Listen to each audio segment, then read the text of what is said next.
So,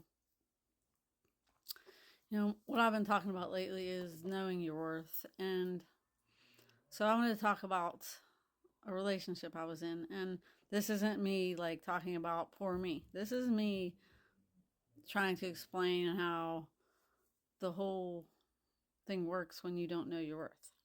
So, and like I said, everything goes back to your childhood. And like, you know, it's so many things. Like, it's like how people treat you, how, um, and anybody in your life, like kids you go to school with, your parents, brothers and sisters, like the things that religion teaches you. Like there's so many things, society in general, how everybody thinks they have to like compete with each other, and just there's so many freaking things.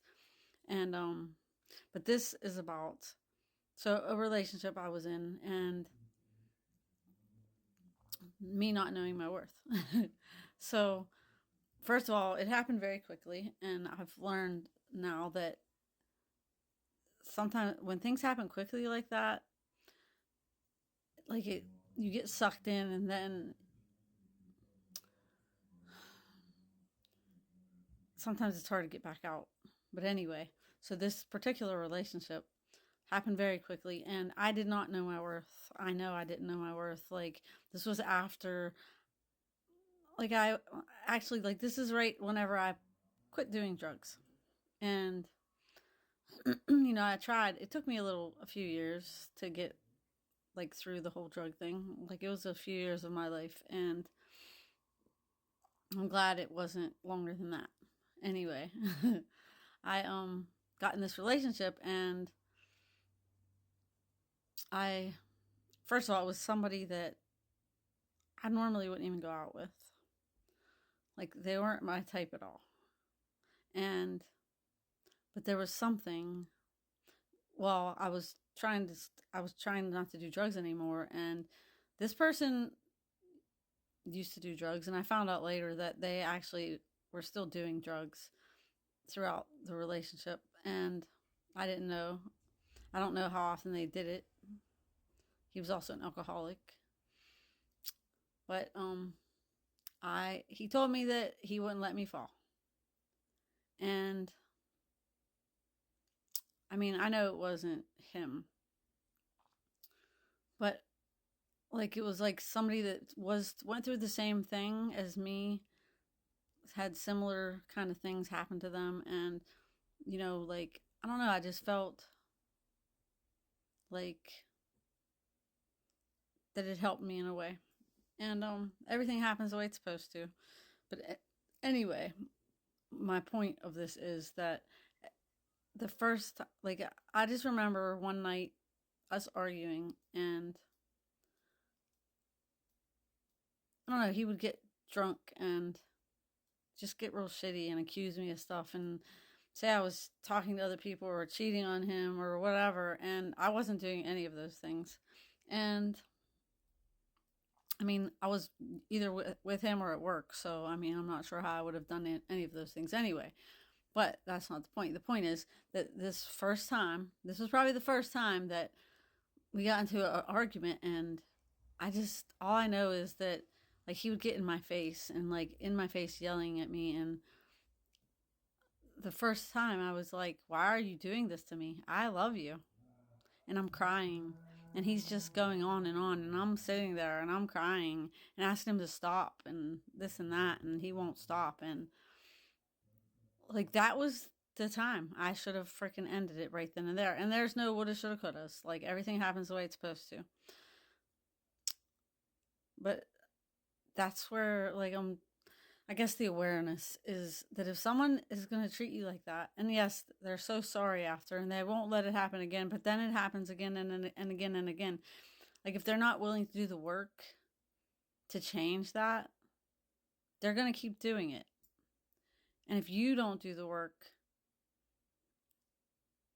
to change what kind of stuff you accept in your life, you're going to keep accepting it.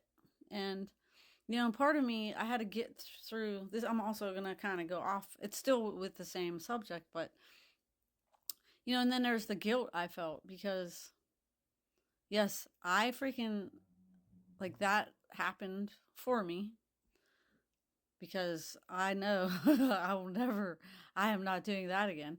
Um, but I brought that into the lives of my children. And, it's one thing that I freaking brought that into my life, but I also brought that into the lives of my children. And I had a lot of guilt about that. Like, I had a lot of guilt because there were, and I didn't, I mean, trust me, I knew, I found out he was a dick. At the same time, um, I don't know, my son told me a few years ago that one time I was at work and he would get home before me, and I don't know what my younger son did, if he said something smart to him or whatever, but he said, Mom, he grabbed me and picked me up and yelled in my face. And my son was little. He was, I don't know, 5, 6, 4, 5, 6. I'm not sure. He said he yelled in my face, and I don't remember what he said to him, but he said I peed a little bit.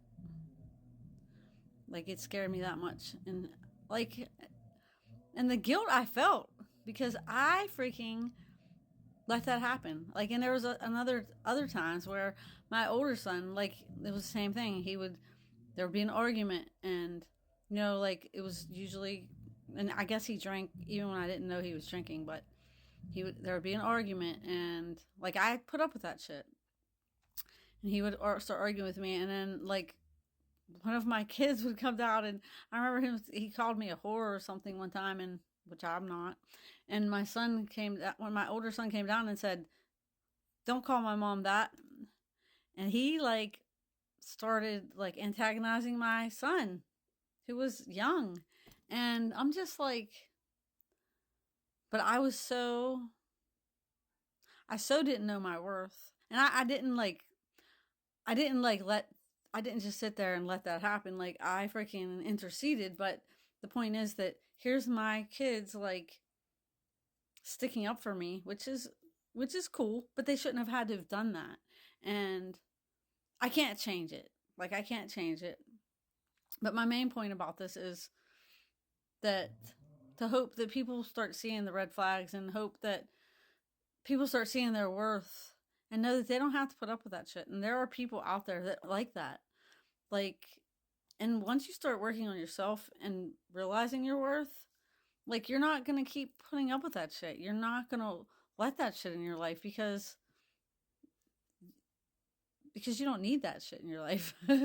You don't. And I mean, I'd rather be alone than deal with that kind of shit ever again. But the guilt, it took me a long time to not feel that guilt anymore for bringing that into the life of my children. And